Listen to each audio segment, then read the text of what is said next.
Hidup adalah perjalanan yang penuh dengan ketidakpastian. Setiap hari kita berhadapan dengan hal-hal yang tidak selalu berjalan sesuai rencana. Kita sering merasa gelisah, marah, kecewa, atau cemas, hanya karena sesuatu tidak terjadi sesuai keinginan kita. Padahal, kenyataannya, hidup memang tidak pernah bisa sepenuhnya kita kendalikan. Banyak orang berusaha mati-matian untuk menguasai dunia di luar dirinya. Mereka mengejar harta, jabatan, pengakuan, dan mencoba mengatur segala hal agar sesuai keinginannya. Namun semakin keras mereka berusaha menguasai luar, semakin mereka kehilangan kendali atas dalam diri mereka sendiri. Disinilah stoikisme hadir sebagai cahaya yang menuntun kita kembali pada hal yang paling penting, menguasai pikiran kita sendiri. Stoikisme mengajarkan bahwa kebahagiaan sejati bukanlah hasil dari dunia luar. Kebahagiaan sejati adalah hasil dari cara kita menafsirkan dunia. Ia tidak bergantung pada apa yang terjadi, tetapi pada bagaimana kita memilih untuk merespons apa yang terjadi. Dengan kata lain, hidup kita ditentukan bukan oleh kejadian, melainkan oleh pikiran kita tentang kejadian itu. Bayangkan pikiranmu seperti sebuah taman. Jika kau biarkan, ia akan ditumbuhi gulma kecemasan, gulma kemarahan, gulma keserakahan, sedikit demi sedikit. Gulma itu akan mengambil alih dan merusak ketenanganmu. Namun, jika kau rawat dengan kesadaran, kau cabut gulma-gulma itu, dan kau tanam biji-biji kebajikan, maka taman itu akan tumbuh subur, indah, dan menenangkan siapa saja yang berada di dalamnya. Marcus Aurelius, Kaisar Romawi yang juga seorang filsuf Stoik, pernah berkata, kehidupan seseorang ditentukan oleh kualitas pikirannya. Kutipan ini sederhana, tetapi dalam. Ia mengingatkan kita bahwa apapun yang terjadi di luar pikiran kita adalah filter utama yang memberi arti pada semuanya. Kalau kita melatih pikiran untuk tetap tenang, maka cobaan sebesar apapun bisa kita hadapi tanpa hancur. Sebaliknya, kalau pikiran kita kacau, maka hal kecil sekalipun bisa membuat kita tersiksa. Dengan kata lain, kunci hidup bukanlah mengendalikan dunia luar, tetapi mengendalikan dunia dalam. Seringkali, kita menyalahkan keadaan, kita berkata, aku menderita karena keadaan hidupku sulit, padahal penderitaan itu tidak sepenuhnya datang dari keadaan. Penderitaan itu lahir dari bagaimana kita memaknai keadaan itu. Orang yang sama-sama kehilangan pekerjaan bisa memiliki dua respon berbeda. Satu orang merasa hancur, seolah dunia telah berakhir. Orang lain justru melihatnya sebagai peluang untuk memulai sesuatu yang baru. Apa yang membedakan keduanya?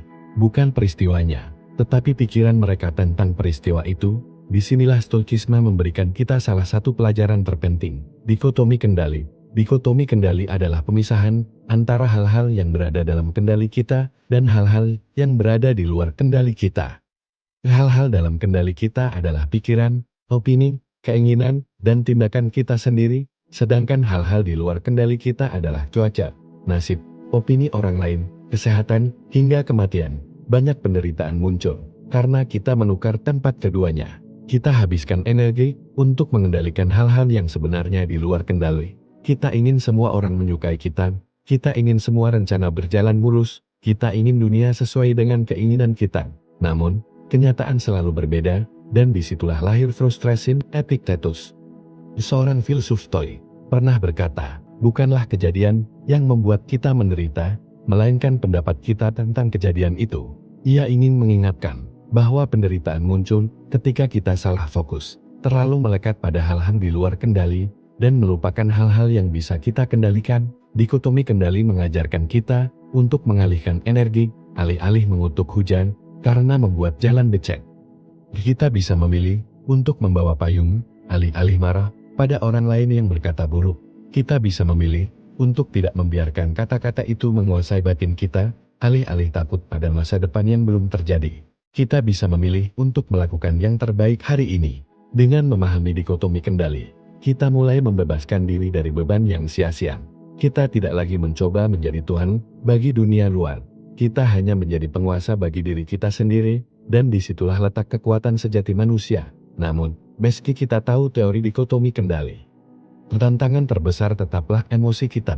Emosi adalah hal yang paling sulit dikendalikan, karena ia muncul secara spontan. Kemarahan, rasa takut, iri hati, atau kesedihan sering datang tanpa kita undang. Pertanyaannya, Apakah stoikisme mengajarkan kita untuk membunuh emosi?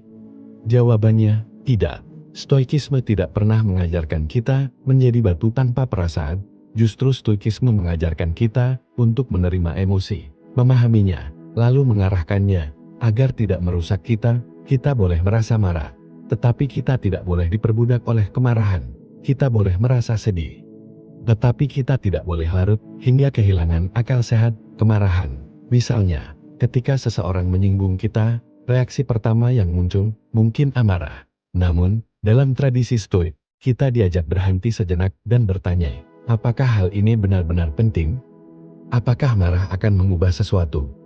Atau justru hanya menambah luka?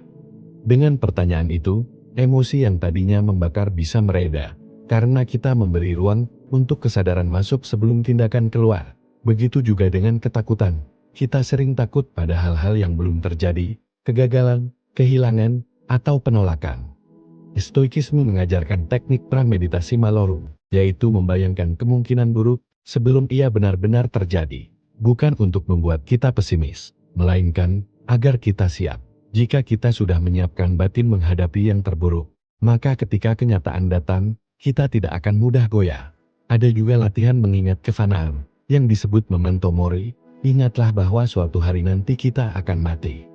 Kalimat ini mungkin terdengar menakutkan, tetapi sebenarnya ia adalah pembebasan. Dengan mengingat kematian, kita sadar betapa berharganya waktu yang kita miliki sekarang. Kita tidak lagi menunda-nunda, tidak lagi menumpuk dendam, tidak lagi membuang waktu untuk hal remeh. Kita hidup dengan penuh, karena kita tahu setiap hari bisa saja hari terakhir. Stoikisme juga mengajarkan tentang hidup sesuai dengan kebajikan. Bagi para filsuf Stoik, kebahagiaan sejati bukanlah harta atau kekuasaan, melainkan hidup selaras dengan kebajikan. Ada 4 kebajikan utama: kebijaksanaan, keberanian, keadilan, dan pengendalian diri. Inilah kompas moral yang membimbing setiap tindakan kita. Kebijaksanaan berarti kita tidak terburu-buru mengambil keputusan, tetapi mempertimbangkan dengan akal sehat. Keberanian berarti kita tetap melangkah meski penuh risiko, karena kita tahu apa yang kita lakukan benar. Keadilan berarti kita memperlakukan orang lain bagaimana kita ingin diperlakukan. Dan pengendalian diri berarti kita tidak diperbudak oleh nafsu, amarah, atau keserakahan. Jika kita hidup sesuai dengan 4 kebajikan ini, maka apapun yang terjadi di luar, batin kita tetap tenang.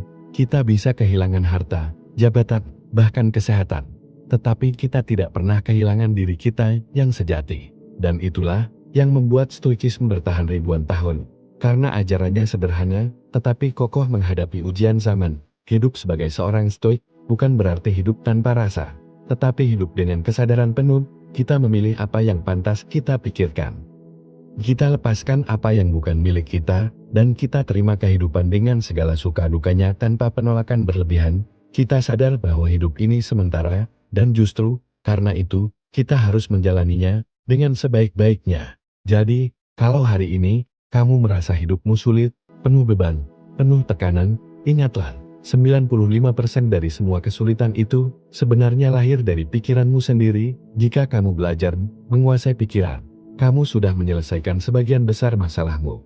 Karena dunia luar tidak bisa selalu kamu kendalikan, tetapi pikiranmu selalu bisa kamu latih. Latihlah dirimu untuk membedakan mana yang bisa kamu kendalikan dan mana yang tidak. Latihlah dirimu untuk menerima emosi tanpa diperbudak olehnya. Latihlah dirimu untuk hidup dengan kebajikan, bukan dengan nafsu. Dan latihlah dirimu untuk selalu mengingat bahwa waktu kita terbatas. Hidup seperti seorang stoik berarti hidup dengan kesadaran, ketenangan, dan kekuatan sejati. Dan ketika kamu berhasil, kamu akan menemukan bahwa kebahagiaan bukanlah sesuatu yang dikejar, melainkan sesuatu yang lahir dari dalam dirimu sendiri. Itulah rahasia mengapa dengan stoikisme, kamu bisa mengatasi 95% kesulitan dalam hidupmu.